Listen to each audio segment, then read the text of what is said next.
സന്ദീപ് വാര്യർ എം.എൽ.എയുടെ തൃക്കരിപ്പൂർ മണ്ഡലം ഓഫീസ് തൃക്കരിപ്പൂർ ടൗണിൽ തുറന്നു. രാജ്മോഹൻ ഉണ്ണിത്താൻ MP ഉദ്ഘാടനം ചെയ്തു. ജീവൻ നമുക്ക് വേണ്ടി തരും. അതുകൊണ്ട് കാസർഗോഡ് ജനങ്ങളെ സ്നേഹിക്കാൻ പരമാവധി പഠിക്കുക.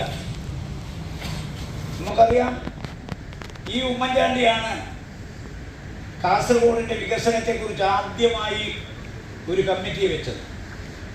ശ്രീ രമേശ് ചെന്നിത്തല KPCC പ്രസിഡന്റായിരിക്കുന്ന കാലത്ത് അദ്ദേഹം ഒരു യാത്ര നടത്തി. ആ യാത്രയിൽ അദ്ദേഹത്തിന് ഒരുപാട് നിവേദനങ്ങൾ കിട്ടി. കേരളത്തിലെ 14 ജില്ലകളിൽ ഏറ്റവും പിന്നോക്കം നിൽക്കുന്ന ജില്ലയാണ് ഈ കാസർഗോഡ്.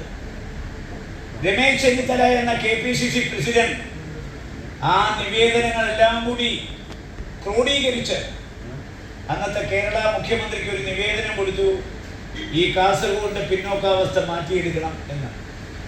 അങ്ങനെയാണ് ശ്രീ ഉമ്മൻചാണ്ടി എന്ന മുഖ്യമന്ത്രി ഇവിടെ ജില്ലാ കളക്ടറായിരുന്ന പ്രഭാകരനെ ഒരു ഏകാംഗ കമ്മീഷനായി വെച്ചു.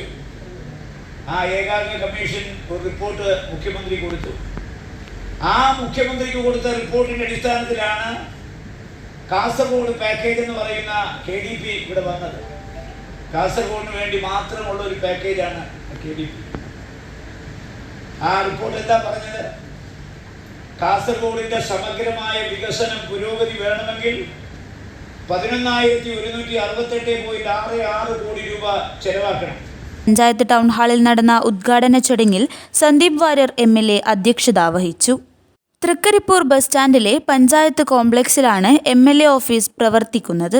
മുൻ ഇന്ത്യൻ ഫുട്ബോൾ താരം M. മുഹമ്മദ് റാഫി, നീലേശ്വരം നഗരസഭാ അധ്യക്ഷൻ PP മുഹമ്മദ് റാഫി, തൃക്കരിപ്പൂർ ഗ്രാമപഞ്ചായത്ത് president Sajida Safarulla, Valiyaparamba panchayat president MT Bushra, ജില്ലാ പഞ്ചായത്ത് സ്ഥിരം സമിതി chairman M. Manu, DCC vice president KK Rajendran, വ്യാപാരി വ്യവസായി ഏകോപന സമിതി ജില്ലാ vice president CH Abdul Rahim, Cheruvathur panchayat president T. Narayanan, Trikaripur press forum president P. Mashood, UDF മണ്ഡലം ചെയർമാൻ P. കുഞ്ഞിക്കണ്ണൻ തുടങ്ങിയവർ പ്രസംഗിച്ചു. News bureau, Trikaripur.